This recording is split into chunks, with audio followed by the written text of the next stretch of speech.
और भारत वर्ष में है, और यही एक भूमि है ना मेरी माँ, सबसे परम पवित्र भूमि है।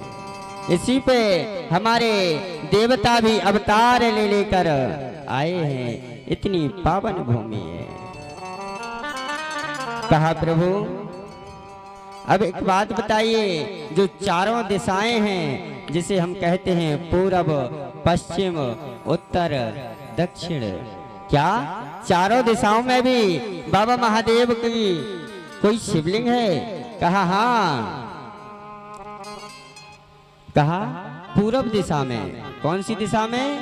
पूर्व दिशा में विराजमान शिवलिंग जिसे हम काशी के नाम से जानते हैं वो।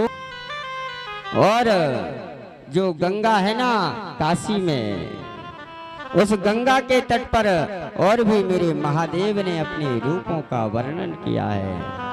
अभी मुक्तेश्वर लिंग और तिलभांडेश्वर लिंग, द्वादश मेघलिंग। और आगे कहते हैं जो नर्मदा से शिवलिंग प्रकट होती है ना, उन्हें हम क्या कहते हैं? बटकेश्वर। क्या कहते हैं? बटकेश्वर महादेव।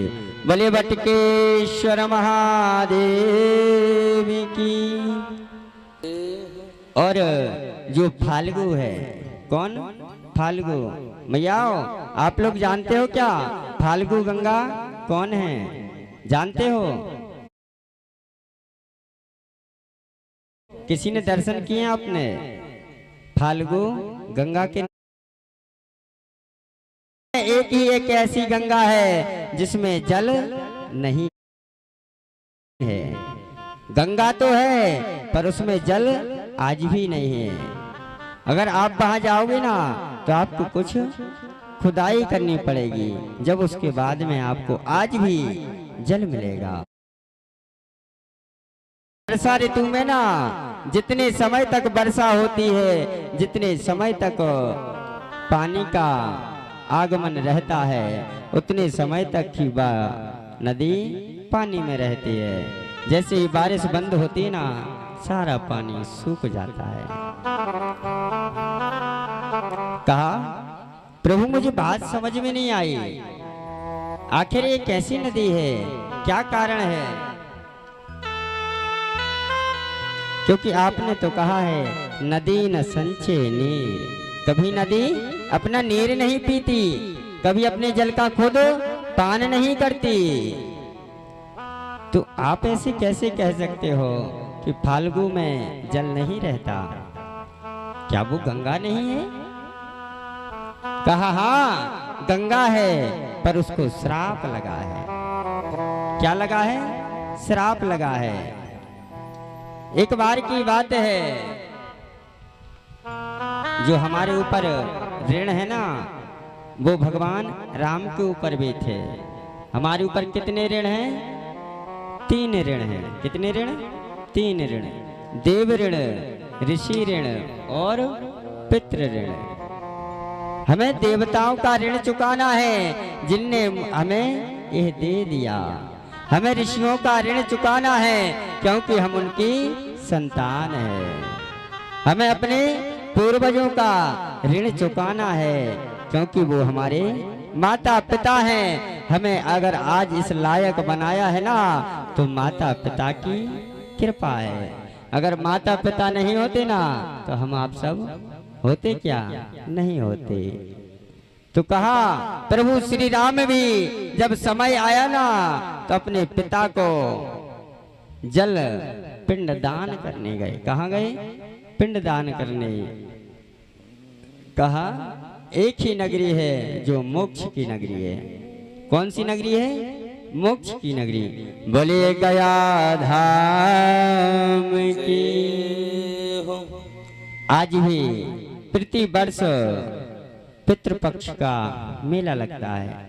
जो करई दिन आते हैं ना, आप लोग ब्राह्मण को जमाते हो, अपने पितरों को पानी देते हैं। बाबूजी लोग प्रातः काल उठ उठ के जाते हैं। अब शायद जाते हो को नहीं, पर हमारे गांव में अभी भी ये परंपरा है कि अपने पितरों को पहले जल पिलाते हैं। 3 वर्ष तक हर वर्ष आकर 15 दिन जल पिलाएंगे, आखिरी दिन ब्राह्मणों को न्योत के भोजन कराएंगे। जब 3 वर्ष हो जाएंगे ना, उसके बाद गया जाते हैं। कहाँ? गया धाम जाते हैं। किस किस ने सुना है? सुना है आपने गया जी? अच्छा, वाह। गया धाम कोई घूमने का तीर्थ नहीं है, कोई देखने की शोभा वस्तु नहीं है। वहाँ पितरों का पिंडदान होता है। क्या होता है?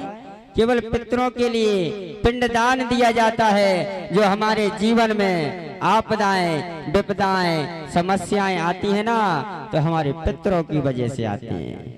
पंडित जी कहते ना, पितृ दोष लगा। भैया, अरे वो पितृ दोष क्यों लगेगा? पितृ दोष तो हमारे कारण लगता है ना। अगर हमने माता पिता की सेवा की है ना, दादा दादी की सेवा की है ना, जब वे स्वतंत्र रहेंगे, खुश रहेंगे, खुशी खुशी ऊपर जा, दुखी होकर गए ना, तो वो पितृदोष कोई भी नहीं हटा सकता। तो कहा प्रभु श्री राम आज जैसे ही गया धाम में पहुंचे, उसी फाल्गु गंगा के तट पर पहुंचे। कहा देवी कुछ समय रुको, मैं आता हूँ। जो पिंडदान की सामग्री है, जो वस्तुएं हैं, जो चीज है, वो मैं लेकर आता हूँ। और जैसे ही प्रभु श्री राम उस सामग्री को लेने गए, कुछ समय लग गया।